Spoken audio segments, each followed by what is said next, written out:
O silêncio do ateliê de restauração era uma espécie de religião para Lia Ventura. Ali, entre pincéis de cerdas macias, solventes químicos e a luz controlada das lâmpadas LED, o mundo exterior simplesmente deixava de existir.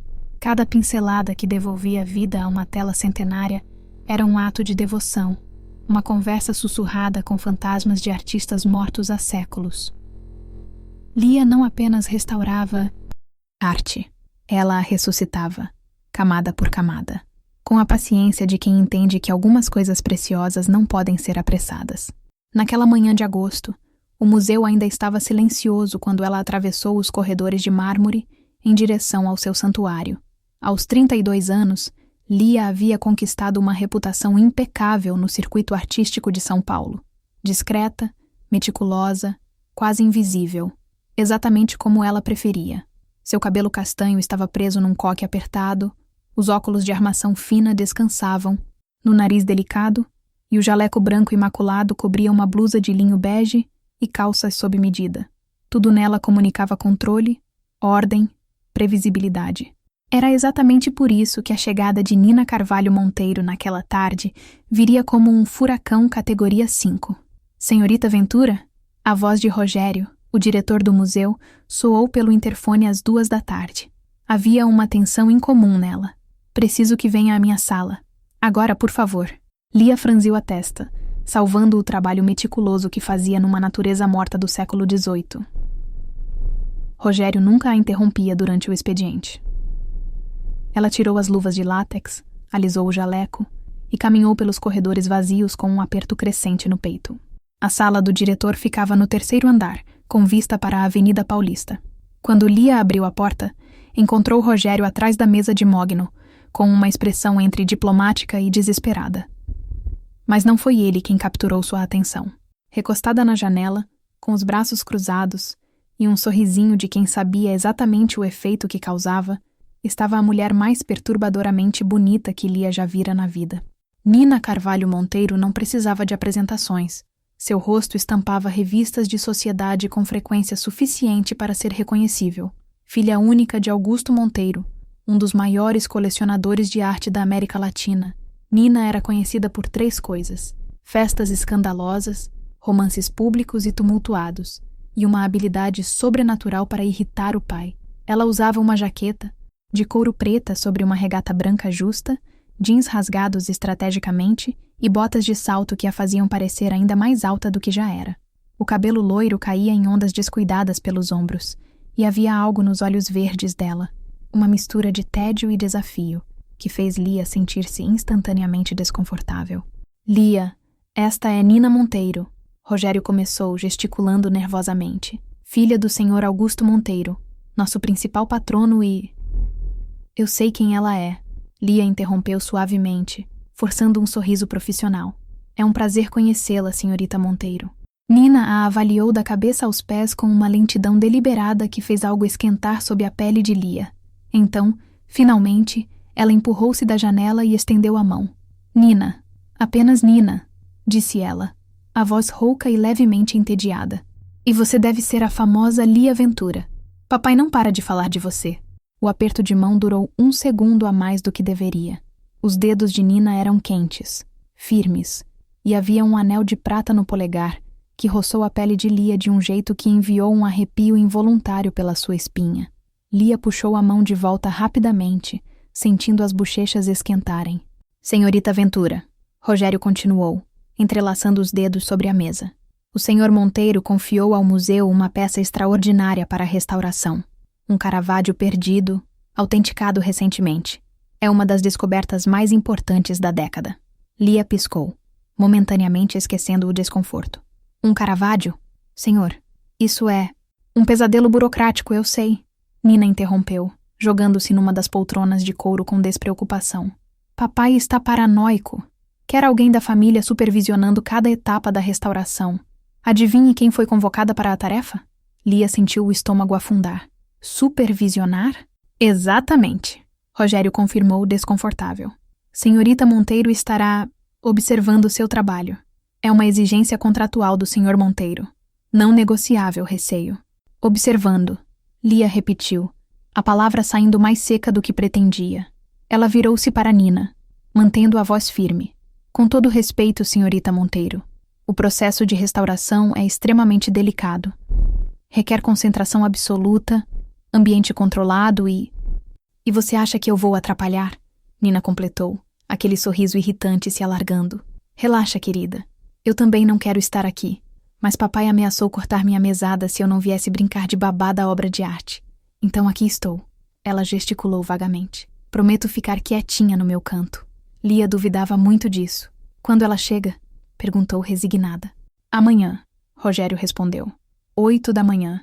Preparei uma estação de trabalho adjacente ao seu ateliê para que a senhorita Monteiro possa... Nina, ela corrigiu, levantando-se num movimento fluido. E não precisa de estação de trabalho. Vou ficar onde a Lia ficar. Seus olhos encontraram os de Lia novamente, e havia algo de provocativo neles.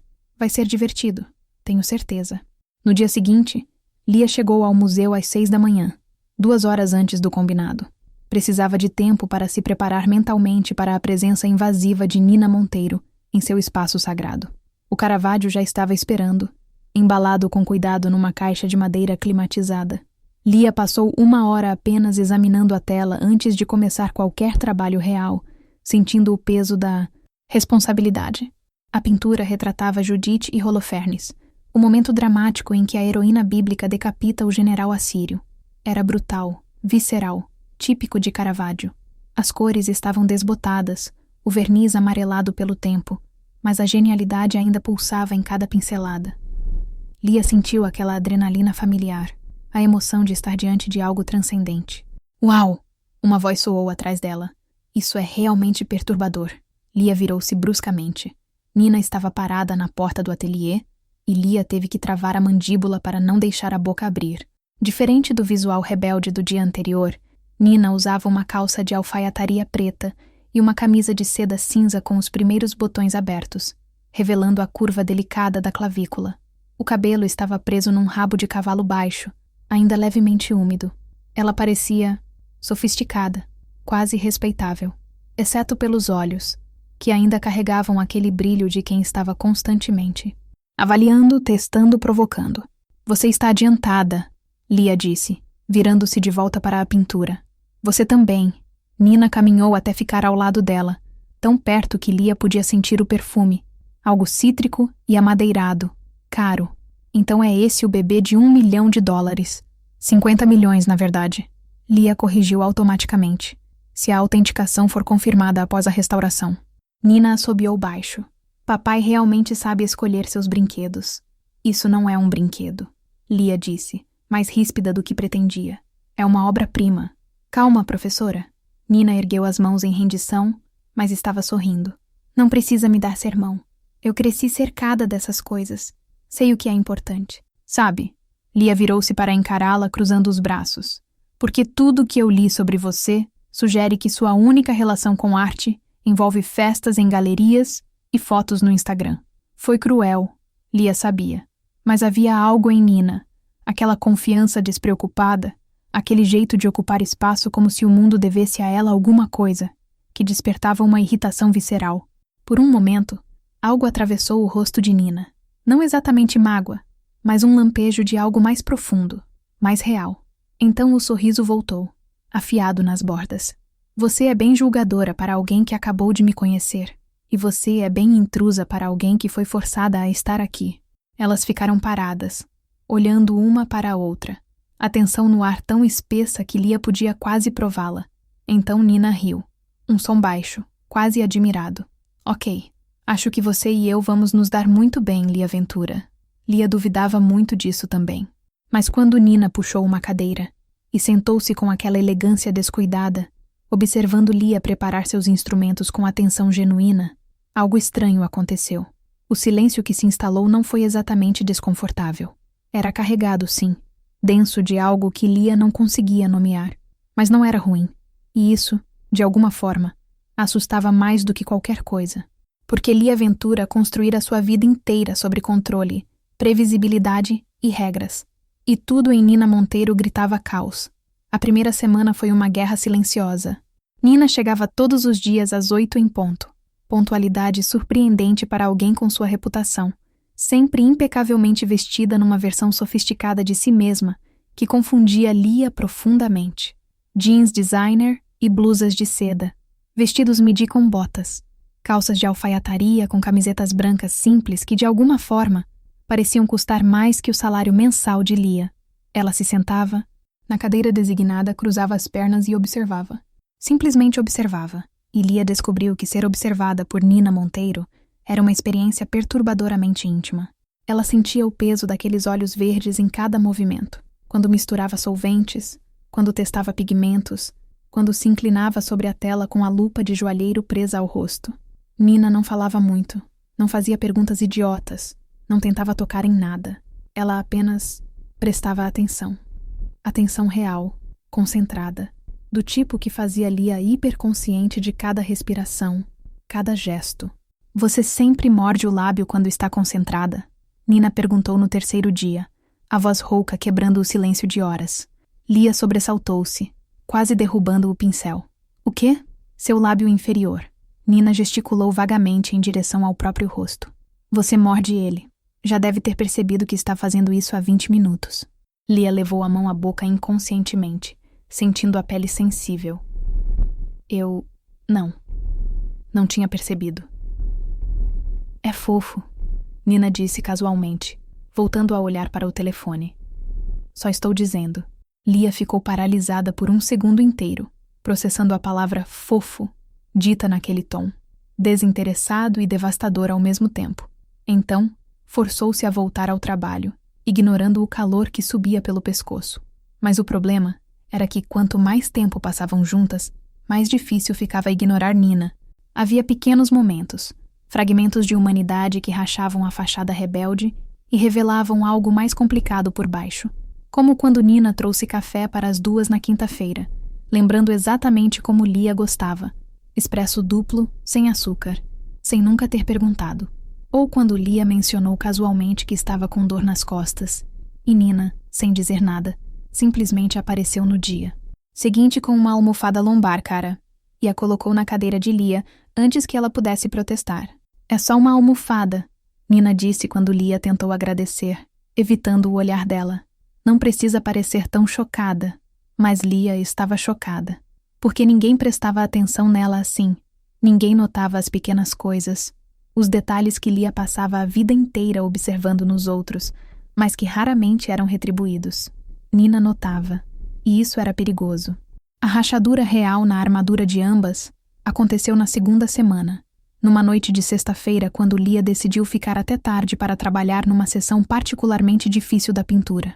O museu estava vazio, os corredores silenciosos, exceto pelo zumbido baixo do ar-condicionado. Ela estava tão absorta que nem percebeu quando a porta se abriu. Jesus Cristo, você ainda está aqui? Nina parou na entrada, segurando uma sacola de papel. São quase 10 da noite. Lia piscou, desorientada, olhando para o relógio na parede. Eu perdi a noção do tempo. Claramente. Nina entrou, fechando a porta atrás de si. Ela tinha voltado ao visual rebelde. Jaqueta de couro, jeans escuro, cabelo solto, como se tivesse saído direto de algum evento social. Quando foi a última vez que você comeu? Lia abriu a boca para responder. Depois percebeu que não lembrava. De manhã? De manhã, Nina repetiu incrédula. Ela colocou a sacola na mesa lateral e começou a tirar embalagens. Ok, isso é oficialmente ridículo. Você precisa comer. O cheiro de comida tailandesa invadiu o ateliê. Pad thai, curry verde, rolinhos primavera. O estômago de Lia roncou traidoramente. Nina, você não precisava? Cala a boca e come, Nina interrompeu, empurrando um recipiente nas mãos dela. Considere isso parte das minhas obrigações contratuais. Manter a restauradora viva. Lia aceitou a comida, surpresa demais para argumentar. Elas comeram em silêncio por alguns minutos, sentadas lado a lado na mesa de trabalho, cercadas pelo brilho suave das lâmpadas de restauração. Era estranho, intimamente doméstico de uma forma que não deveria ser. Posso te fazer uma pergunta? Nina disse finalmente, enrolando o macarrão no garfo. Depende da pergunta. Por que você faz isso? Nina gesticulou em direção ao Caravaggio. Tipo, eu sei que é seu trabalho, mas parece mais que isso. Você fica aqui até 10 da noite numa sexta. Você trata essas pinturas como se fossem, sei lá, sagradas. Lia mastigou devagar, considerando. Ninguém nunca perguntava isso. As pessoas assumiam que era só um emprego, uma carreira. Mas Nina estava certa. Era mais. Quando eu tinha 8 anos, Lia começou, surpreendendo a si mesma. Minha mãe me levou ao MASP. Primeira vez que eu via arte de verdade. Não só em livros. E tinha essa pintura. Um retrato de Renoir. Uma mulher sentada num jardim. Eu fiquei parada na frente dela por tanto tempo que um guarda veio verificar se eu estava bem. Nina sorriu. O que te fascinou tanto? Eu conseguia ver as pinceladas, as camadas, toda a construção, e percebi que aquilo não era só uma imagem. Era o trabalho de mãos humanas, de alguém que viveu e morreu séculos antes de eu nascer. Mas parte dessa pessoa ainda estava ali, preservada, imortalizada. Lia pausou, sentindo-se exposta. Eu queria ser parte disso. Queria ser a pessoa que mantinha essas vozes vivas. Quando ela finalmente olhou para Nina, encontrou algo inesperado naqueles olhos verdes. Não havia escárnio, nem tédio. Apenas atenção genuína, quase terna. Isso é lindo, Nina disse suavemente. Sério, é raro encontrar alguém que realmente liga para alguma coisa assim. E você? Lia ousou perguntar. Por que você não liga? Nina ficou quieta por tanto tempo que Lia pensou ter ido longe demais. Então ela suspirou, colocando o recipiente de comida de lado. Não é que eu não ligue, ela disse finalmente. É que, quando você cresce sendo a filha do Augusto Monteiro, arte não é sobre beleza ou significado. É sobre investimento, prestígio, poder. Papai compra Caravaggios da mesma forma que compra imóveis, porque aumentam o portfólio. Ela riu sem humor. Tudo na minha vida sempre foi sobre o valor de mercado. Até eu. Havia tanta dor crua nessas palavras que Lia sentiu algo apertar no peito. Sinto muito, ela disse, e quis dizer isso. Nina deu de ombros, mas o gesto era tenso. É vida. E antes que você diga alguma coisa sobre privilégio e problemas de rico, eu sei que tenho sorte. Mas às vezes, ela pausou, olhando para as próprias mãos. Às vezes eu só queria que alguém me olhasse como você olha para essas pinturas. Como se eu importasse por quem eu sou, não pelo que eu represento. O silêncio que se seguiu era denso, carregado. Lia sentiu algo mudar entre elas. Uma porta se abrindo, revelando algo vulnerável e assustadoramente real. Eu te olho assim, ela disse antes de poder se controlar. Nina ergueu a cabeça bruscamente, os olhos arregalados. O quê? Lia engoliu seco, sentindo o coração disparar. Você não é o que eu esperava. Quando você chegou aqui, eu te julguei. Assumi coisas. Mas você presta atenção. Você se importa, mesmo tentando parecer que não. E eu te olho, Nina. Não consigo parar de te olhar. O ar entre elas ficou eletricamente carregado.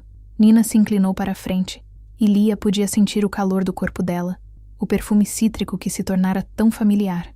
Lia, Nina sussurrou, e o nome soou como uma pergunta, um pedido, uma promessa. Então a porta do ateliê se abriu com estrondo. Ambas se afastaram instantaneamente, como adolescentes pegas fazendo algo errado. Rogério entrou, parecendo exausto, com uma pasta sob o braço. Ah, senhorita Ventura, ainda bem que você está aqui. Preciso que assine alguns. Oh, ele parou, olhando entre as duas. Senhorita Monteiro, não sabia que você também estava... Só trouxe comida, Nina disse rapidamente, levantando-se e alisando a jaqueta num gesto nervoso que Lia nunca tinha visto nela. Já estava indo embora.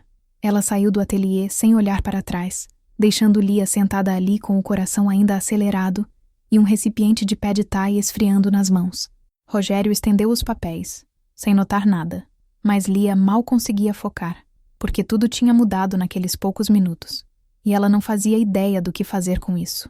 Nos dias seguintes, Nina não apareceu. Segunda-feira, ausente. Terça-feira, nada. Na quarta-feira, Lia enviou uma mensagem pelo sistema do museu, uma desculpa burocrática sobre precisar confirmar detalhes técnicos, e recebeu uma resposta monossilábica. Ocupada. Volto em breve. Lia não deveria se importar. Deveria sentir-se aliviada, na verdade. A ausência de Nina significava mais concentração, menos distrações, um retorno à rotina confortável de antes, exceto que o ateliê parecia menor sem ela, mais silencioso, mais vazio. Lia se pegou olhando para a cadeira vazia mais vezes do que gostaria de admitir. Na quinta-feira à tarde, Rogério apareceu com notícias. Senhorita Ventura, precisamos conversar. O tom não era bom. Lia salvou o trabalho tirando as luvas. Aconteceu algo? O senhor Monteiro solicitou uma atualização pessoal sobre o progresso da restauração. Ele virá amanhã às 10 da manhã com uma equipe de especialistas para uma inspeção preliminar. Rogério parecia estressado. É altamente irregular, mas dado o valor da peça... Entendo. Lia já estava calculando mentalmente o que precisava preparar. Vou ter tudo pronto para a apresentação. E, senhorita Ventura? Rogério hesitou. Seja diplomática. O senhor Monteiro pode ser exigente. Augusto Monteiro era exatamente o tipo de homem que Lia esperava. Alto, imponente, com cabelos grisalhos perfeitamente penteados e um terno que provavelmente custava mais que seu carro. Ele entrou no ateliê como um general inspecionando tropas, seguido por 2 especialistas em arte e um advogado. Nina vinha logo atrás, e Lia sentiu o impacto físico de vê-la novamente. Ela usava um vestido tubinho preto conservador e saltos, o cabelo preso num coque impecável. Parecia ter saído direto de uma reunião de conselho corporativo, toda a rebeldia cuidadosamente embalada numa versão aceitável de si mesma. Mas quando seus olhos encontraram os de Lia, houve um lampejo de algo. Preocupação, desculpa, saudade. Lia forçou-se a olhar para longe. Senhorita Ventura, Augusto disse, a voz grave e autoritária. Ouvi coisas excelentes sobre seu trabalho. Mostre-me onde estamos. Lia passou a próxima meia hora apresentando cada etapa do processo. Análises espectrográficas, testes de pigmento, o trabalho meticuloso de remoção do verniz danificado. Augusto fazia perguntas afiadas, testando seu conhecimento. Os especialistas examinavam tudo com lupas e lanternas ultravioletas. Nina ficou em silêncio, encostada na parede, os braços cruzados. Impressionante. Augusto finalmente admitiu. Você é tão boa quanto dizem, senhorita Ventura. Obrigada, senhor Monteiro. Há quanto tempo trabalhava no museu? 6 anos. E antes disso, mestrado em restauração na Universidade de Florença. Estágios no Louvre e no Met. Augusto trocou um olhar com o advogado. Credenciais impecáveis. É exatamente por isso que escolhemos você para este projeto. Ele se virou para os especialistas. Alguma preocupação? Nenhuma. Um deles respondeu. O trabalho está sendo executado com precisão exemplar. Ótimo. Augusto virou-se para Nina. Você tem algo a acrescentar? Afinal, estava aqui para supervisionar. Nina endireitou-se, o rosto cuidadosamente neutro. Lia está fazendo um trabalho excepcional. Não tenho objeções. Algo no formalismo entre elas, a distância deliberada, fez Augusto estreitar os olhos, mas ele apenas assentiu. Então vamos proceder conforme planejado. Senhorita Ventura, espero relatórios semanais detalhados a partir de agora. Nina, você continuará vindo diariamente para... Na verdade, papai, Nina interrompeu, a voz firme. Acho que minha presença aqui não é mais necessária. Como você pode ver, Lia tem tudo sob controle. Eu só estaria atrapalhando. Lia sentiu como se tivesse levado um soco no estômago. Augusto franziu a testa. Essa era a condição que estabeleci. E eu cumpri, Nina disse. Mas agora tenho outros compromissos. E honestamente, ficar sentada observando alguém trabalhar não é o melhor uso do meu tempo. A frieza nessas palavras cortou. Lia manteve a expressão neutra através de pura força de vontade. Muito bem, Augusto disse após um momento. Se é isso que você quer. A comitiva saiu minutos depois. Nina não olhou para Lia uma única vez. E Lia ficou sozinha no ateliê silencioso, olhando para a cadeira vazia, tentando entender por que algo que ela nunca pediu, que ativamente resistira, agora doía tanto sua ausência. A resposta chegou 3 dias depois, aos trancos, numa tarde de domingo. Lia estava em casa, uma terça-feira, no seu apartamento minúsculo, mas meticulosamente organizado, tentando se concentrar em leituras técnicas. Mas as palavras borradas na página, e sua mente continuava voltando para Nina. O jeito que ela ria, a forma como mordia o lábio quando pensava, o olhar dela quando disse que Lia prestava atenção. O toque na campainha a fez pular. Ninguém visitava Lia. Ela não tinha esse tipo de vida. De amigos próximos, de visitas surpresa, de espontaneidade. Quando abriu a porta, Nina estava parada no corredor. Ela parecia destroçada. O cabelo estava bagunçado, a maquiagem borrada sob os olhos como se tivesse chorado. Usava moletom e legging, a versão mais casual que Lia já vira, e havia uma vulnerabilidade nua em seu rosto que fazia o coração de Lia doer. Nina, eu sinto muito, Nina disse imediatamente, por desaparecer, por aquilo que disse na frente do meu pai, por tudo. Como você sabe onde eu moro? Subornou a assistente do Rogério. Nina admitiu sem vergonha. Olha, eu sei que você provavelmente me odeia agora, mas eu precisava te ver. Precisava explicar. Entra, Lia disse afastando-se da porta. Nina entrou hesitante, olhando ao redor do apartamento pequeno mas aconchegante. Livros em todas as superfícies disponíveis. Reproduções de pinturas famosas nas paredes. Uma vida inteira de ordem e controle meticulosamente mantida. Você quer explicar? Lia perguntou cruzando os braços. Então explica. Por que você fugiu? Nina virou-se para encará-la, os olhos brilhando. Porque eu estava apavorada, Lia. Apavorada do que estava sentindo, do que eu queria fazer naquela noite no ateliê. E o que você queria fazer? Te beijar, Nina disse simplesmente. Queria te beijar tanto que era tudo que eu conseguia pensar. E isso me assustava porque eu nunca senti isso antes. Não desse jeito, não tão forte, tão rápido. Lia sentiu o ar escapar dos pulmões. Nina. E depois tem o contrato. Nina continuou, a voz ficando desesperada. Tem uma cláusula. Você sabia? Nenhum envolvimento pessoal entre a restauradora e membros da família Monteiro durante o projeto. Se acontecer, você perde o trabalho. E não só esse trabalho. Papai poderia facilmente garantir que você nunca mais trabalhe em qualquer museu ou galeria respeitável novamente. Ele tem esse poder. Lia ficou gelada. Você está me dizendo que qualquer coisa entre nós te destruiria profissionalmente. Nina completou, lágrimas escorrendo pelo rosto agora. E eu não posso fazer isso com você. Não posso ser a razão de você perder tudo que construiu. Então eu afastei. Achei que se eu não estivesse lá, se eu parasse de te ver, talvez isso passasse. Mas não está passando, Lia. Está piorando. Lia cruzou a distância entre elas em 3 passos, segurando o rosto de Nina entre as mãos. Para de chorar, ela disse suavemente. Por favor, para de chorar. Eu estraguei tudo. Não. Lia limpou as lágrimas com os polegares, o coração batendo tão forte que ela mal conseguia respirar. Você não estragou nada. Você está tentando me proteger. E isso é, ninguém nunca fez isso por mim antes. Nina fechou os olhos, pressionando o rosto contra o toque de Lia. Eu não sei o que fazer. Não sei como parar de querer você. Então não para. Lia sussurrou. E então, finalmente, ela se permitiu fazer o que vinha querendo há semanas.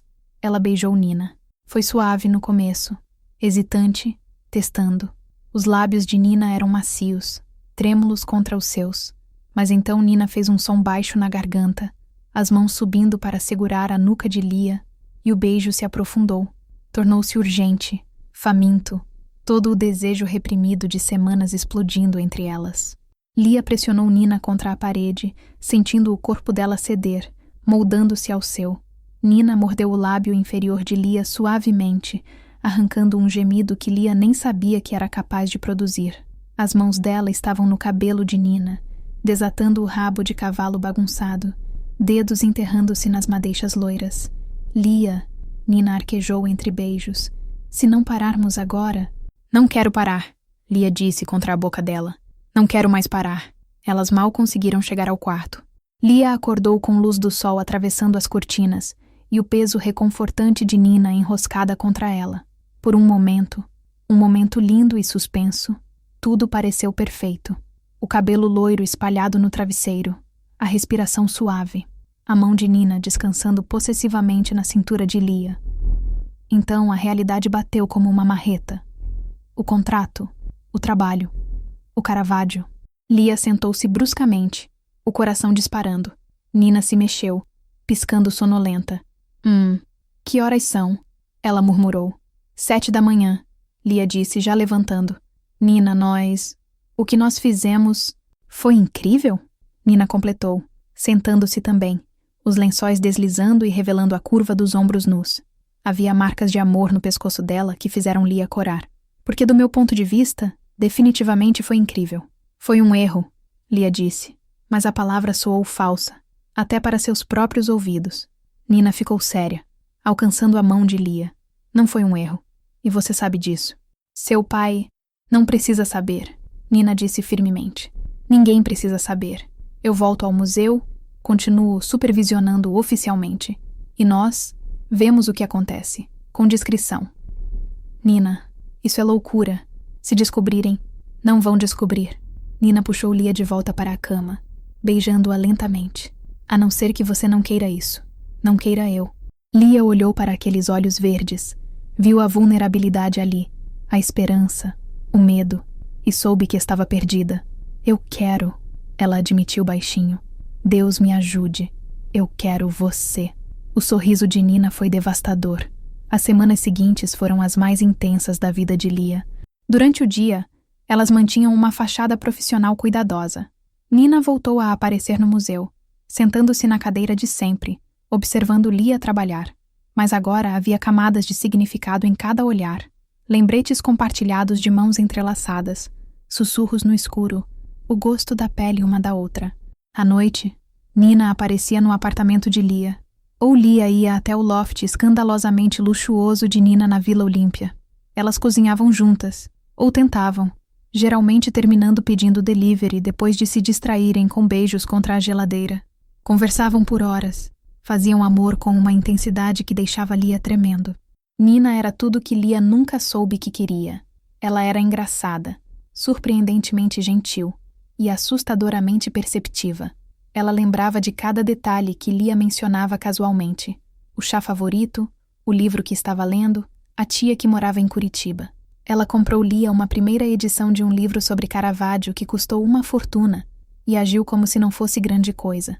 Por que você faz isso? Lia perguntou uma noite, deitadas emaranhadas no sofá do loft de Nina. Essas coisas, os presentes, os gestos. Nina traçou padrões preguiçosos no braço de Lia. Porque você merece, e porque eu gosto de te fazer feliz. Mas não é só isso, Lia pressionou gentilmente. Tem mais, não tem? Nina ficou quieta por um tempo. Então suspirou. Minha vida inteira. As pessoas só prestaram atenção em mim por 2 motivos. Pelo dinheiro do meu pai, ou porque eu fiz algo escandaloso o suficiente para virar manchete. Ninguém nunca me quis só.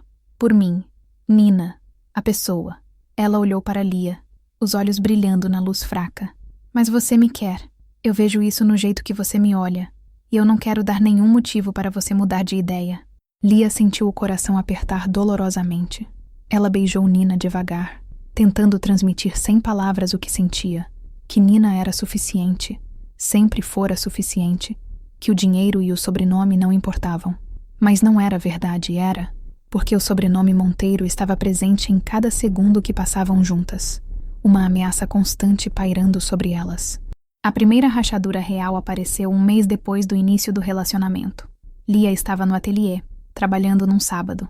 A restauração estava entrando numa fase crítica, quando Nina chegou agitada. Precisamos conversar, ela disse, fechando a porta atrás de si.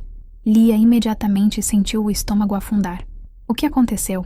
Papai está planejando uma gala de arrecadação de fundos. Daqui a 2 semanas. Vai exibir o Caravaggio, ou pelo menos o progresso da restauração, para potenciais doadores. Nina passou a mão pelo cabelo. E ele quer que eu vá, com um acompanhante. Ok, Lia disse lentamente. E qual é o problema? O problema é que ele já tem alguém em mente. Felipe Andrade, filho de um diplomata. Match perfeito, toda aquela besteira. Nina parecia nauseada. Ele praticamente arranjou tudo sem me consultar. Lia sentiu ciúme queimar no estômago. Primitivo e irracional. E você vai? Não tenho escolha, Nina disse frustrada. Se eu recusar, ele vai suspeitar. Vai começar a fazer perguntas sobre por que não estou interessada em namorar e não podemos nos arriscar a isso. Lia completou, a voz saindo mais fria do que pretendia. Lia, não, eu entendo. Você tem que manter as aparências. Lia voltou-se para a pintura, pegando um pincel com mãos que não tremiam por pura força de vontade. É o que acordamos, não é? Discrição. Nina cruzou o espaço entre elas, virando Lia pelos ombros. Ei, olha para mim. Lia obedeceu relutantemente. Eu não quero ir com ele, Nina disse ferozmente. Eu quero ir contigo. Quero que você use um desses vestidos incríveis que você provavelmente tem escondido no guarda-roupa. E quero te apresentar como minha namorada para o mundo inteiro. Mas não posso. Ainda não. Ainda não. Lia repetiu. Quando, Nina? Quando isso deixa de ser um segredo? Quando o projeto acabar. Quando o contrato não for mais uma ameaça. E isso é em 6 meses, Lia disse. 6 meses fingindo que você é só uma cliente inconveniente. 6 meses te vendo sair com outros homens. Você acha que isso é fácil pra mim? Nina explodiu. Você acha que eu gosto de ter que esconder o que sinto? De não poder te tocar quando quero? De não poder te beijar no meio do museu só porque sim? Então talvez nós não devêssemos... Não. Nina cortou firmemente, segurando o rosto de Lia. Não termina essa frase. Porque eu sei o que você vai dizer. E não. Não vamos desistir disso. Nós vamos encontrar um jeito. Como? Lia sentiu lágrimas queimarem. Como fazemos isso funcionar quando tudo está contra nós? Nina não tinha resposta. Ela apenas puxou Lia para um abraço apertado. E Lia se permitiu afundar nele, respirando o perfume familiar, sentindo o coração de Nina bater contra seu ouvido. Vamos descobrir. Nina sussurrou. Eu prometo. Vamos descobrir. Mas promessas? Lia estava aprendendo. Eram coisas frágeis. A gala foi tão ruim quanto Lia imaginou. Ela teve que comparecer.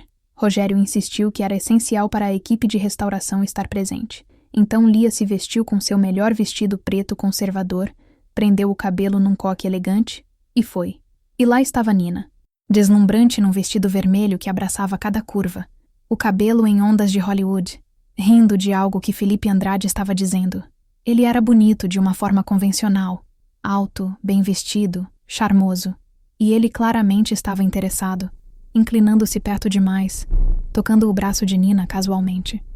Nina viu Lia através do salão. Seus olhos se encontraram, e Lia viu a dor ali, o desejo, a frustração, a impotência. Então Nina se forçou a sorrir para Felipe e virou-se, e Lia sentiu algo quebrar dentro dela.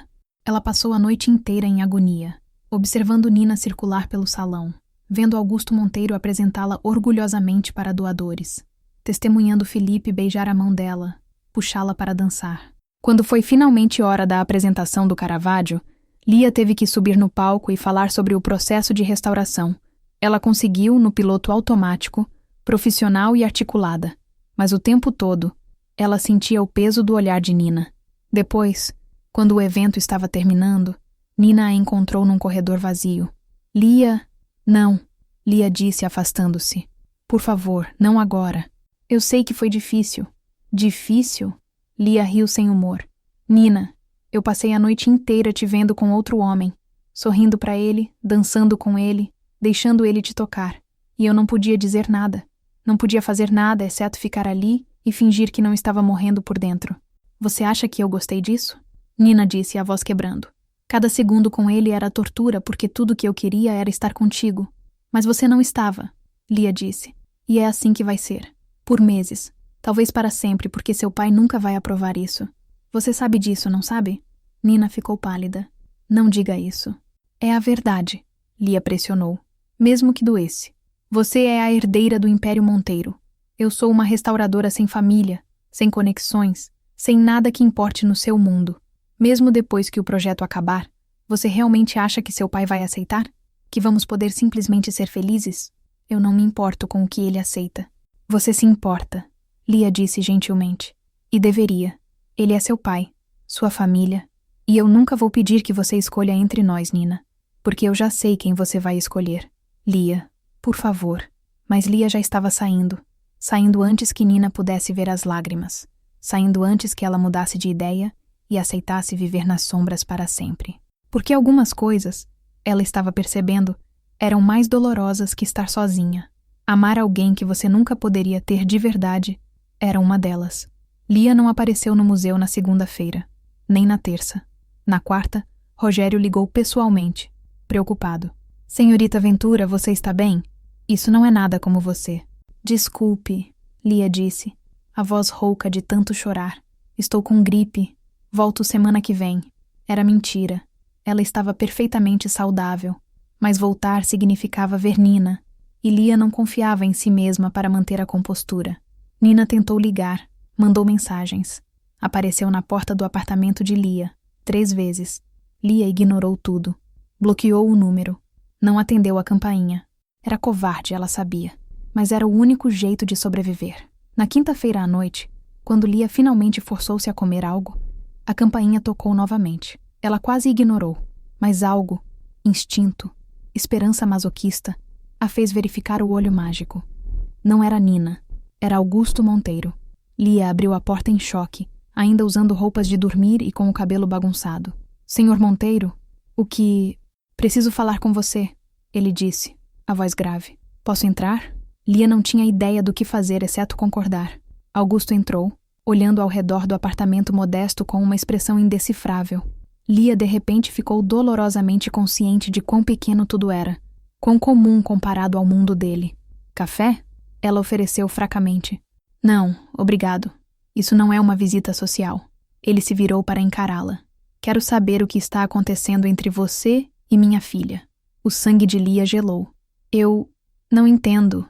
Não me insulte com mentiras, Augusto cortou. Nina está destruída. Não come, não dorme. Passou os últimos 3 dias no apartamento dela recusando-se a sair. Quando finalmente consegui fazê-la falar, ela disse que era culpa dela, que arruinou algo importante, que perdeu alguém que amava. Ele estreitou os olhos. Nina nunca falou sobre amor antes. Nunca. Então, sim, senhorita Ventura. Eu quero saber exatamente o que está acontecendo. Lia sentiu pânico e resignação em medidas iguais. Se ele descobriu, ela já estava acabada de qualquer forma. Então qual era o ponto em mentir? Nós estávamos juntas, ela admitiu baixinho. Brevemente, mas terminou, por causa do contrato. Não era uma pergunta. Lia assentiu miseravelmente. Augusto ficou quieto por um longo momento. Então, surpreendentemente, ele suspirou e sentou-se no sofá. Minha filha sempre foi complicada, ele disse. Rebelde, teimosa. Ela luta contra tudo que tento fazer por ela, cada conselho que dou. Durante anos pensei que ela estava apenas tentando me provocar. As festas, os escândalos, os relacionamentos desastrosos. Ele pausou, mas recentemente percebi algo. Nina não está lutando contra mim. Ela está lutando para ser vista, realmente vista. Não como uma herdeira, não como uma estratégia de negócios, mas como uma pessoa. Lia ficou quieta, mal conseguindo respirar. E então, Augusto continuou, eu vejo ela falar sobre você, a forma como os olhos dela se iluminam, como ela descreve a forma que você trabalha, as coisas que você diz, e percebo que talvez pela primeira vez na vida, alguém realmente viu minha filha, a pessoa real. Senhor Monteiro, coloquei aquela cláusula no contrato, ele disse, olhando para as próprias mãos, porque pensei que estava protegendo o projeto, protegendo meu investimento, mas na verdade estava fazendo o que sempre fiz, controlando, ditando, decidindo o que é melhor, sem perguntar o que Nina realmente quer. Lia sentou-se lentamente, mal conseguindo processar o que estava ouvindo. Nina te ama, Augusto disse simplesmente. E a menos que eu esteja muito enganado, você ama ela também. Eu amo, Lia sussurrou, a admissão rasgando algo dentro dela. Mas eu não posso... O contrato... Foda-se o contrato, Augusto disse. E Lia piscou em choque com a linguagem. Ele puxou um envelope do casaco. Revisei os termos. A cláusula sobre envolvimento pessoal foi removida. O projeto continua sob sua gestão, com salário aumentado e bônus de conclusão. E se Nina decidir continuar te supervisionando, bem, vou considerar isso parte da experiência educacional dela. Ele estendeu o envelope. Lia o pegou com mãos trêmulas abrindo. Lá estava, um novo contrato, já assinado, com os termos exatamente como ele descreveu. Por quê? Ela perguntou, olhando para ele. Por que você está fazendo isso? Augusto ficou de pé, alisando o terno. Porque passei anos colecionando as obras mais raras, as peças mais valiosas. Construí um império em cima de beleza e arte, mas quase perdi a coisa mais preciosa que já tive. Ele olhou para Lia diretamente. Minha filha merece ser feliz. E se você é quem faz isso, então prefiro isso do que vê-la se destruir, tentando se encaixar no molde que criei. Lia sentiu lágrimas escorrerem. Obrigada. Senhor Monteiro, eu...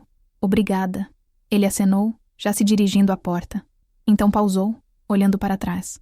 Uma coisa, senhorita Ventura. Se você machucar minha filha, nenhum contrato no mundo vai te proteger de mim. Estamos claros?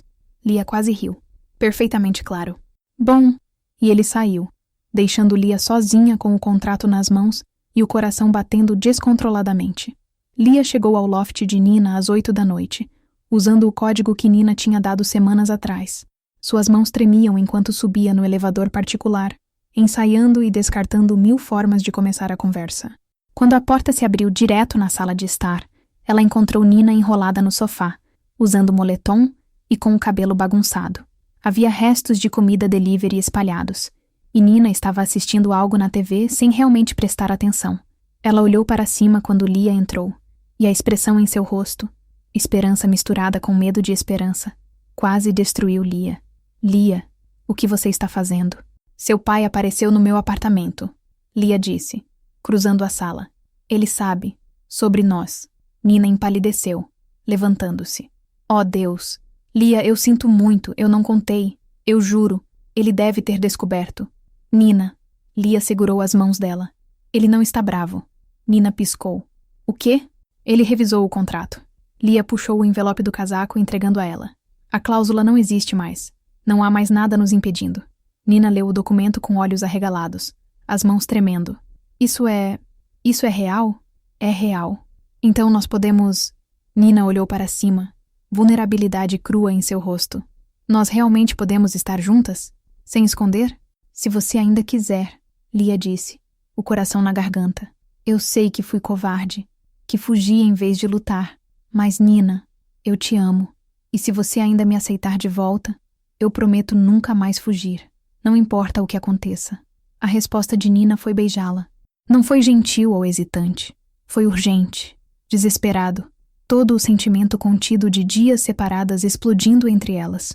Lia sentiu as lágrimas de Nina misturarem-se com as suas. O gosto salgado familiar e perfeito. Eu te amo, Nina disse contra os lábios dela. Te amo tanto. E você nunca mais vai se livrar de mim, entendeu? Lia riu através das lágrimas. Promete? Prometo. 3 meses depois, a restauração do Caravaggio estava completa. A revelação oficial foi um evento enorme. Cobertura de imprensa, especialistas internacionais, colecionadores do mundo inteiro. Lia apresentou o trabalho com Nina ao seu lado, não como supervisora, mas como namorada. Elas não escondiam mais os toques casuais, os olhares cúmplices, a forma como Nina orgulhosamente apresentava Lia para qualquer um que ouvisse. Augusto Monteiro assistiu tudo de longe, um pequeno sorriso no rosto. Você fez um trabalho excepcional, senhorita Ventura, ele disse depois, observando a pintura restaurada em toda sua glória. Judite nunca pareceu tão viva. Obrigada, senhor Monteiro, Lia disse, sentindo o braço de Nina ao redor de sua cintura. E você? Ele virou-se para Nina. Finalmente encontrou algo que te faz feliz de verdade. Alguém? Nina corrigiu, apertando Lia mais perto. Encontrei alguém. Meses depois, Lia e Nina se mudaram juntas para um apartamento que era perfeito, grande o suficiente para o caos colorido de Nina, e a ordem meticulosa de Lia coexistirem. Elas discutiam sobre decoração, dividiam o armário, cozinhavam juntas em manhãs preguiçosas. Lia continuou restaurando obras-primas. Nina começou a estudar história da arte seriamente, descobrindo que realmente amava quando não era obrigada. E juntas, elas construíram algo mais valioso que qualquer Caravaggio. Construíram uma vida. Uma noite, deitadas no sofá com Lia lendo e Nina desenhando, Nina disse de repente: Você sabe o que papai me disse outro dia? Que algumas das melhores obras de arte não são encontradas, são criadas. Nina olhou para Lia, os olhos verdes brilhando. E que nós não restauramos nossos próprios corações, Lia. Nós os reinventamos. Lia fechou o livro, virando-se completamente para Nina. Ele está certo, sabe? Sobre qual parte? Todas as partes. Lia beijou Nina suavemente. Nós nos reinventamos, juntas. E era verdade. Porque Lia aprendera que as coisas mais preciosas não podiam ser planejadas ou controladas. Elas precisavam ser sentidas, arriscadas, vividas. E Nina, caótica, vibrante, impossível Nina, havia ensinado a ela que amor não era sobre encaixar-se perfeitamente. Era sobre escolher, todos os dias, reconstruir, reinventar, recriar, juntas. E isso, Lia sabia, era a obra-prima mais bela de todas.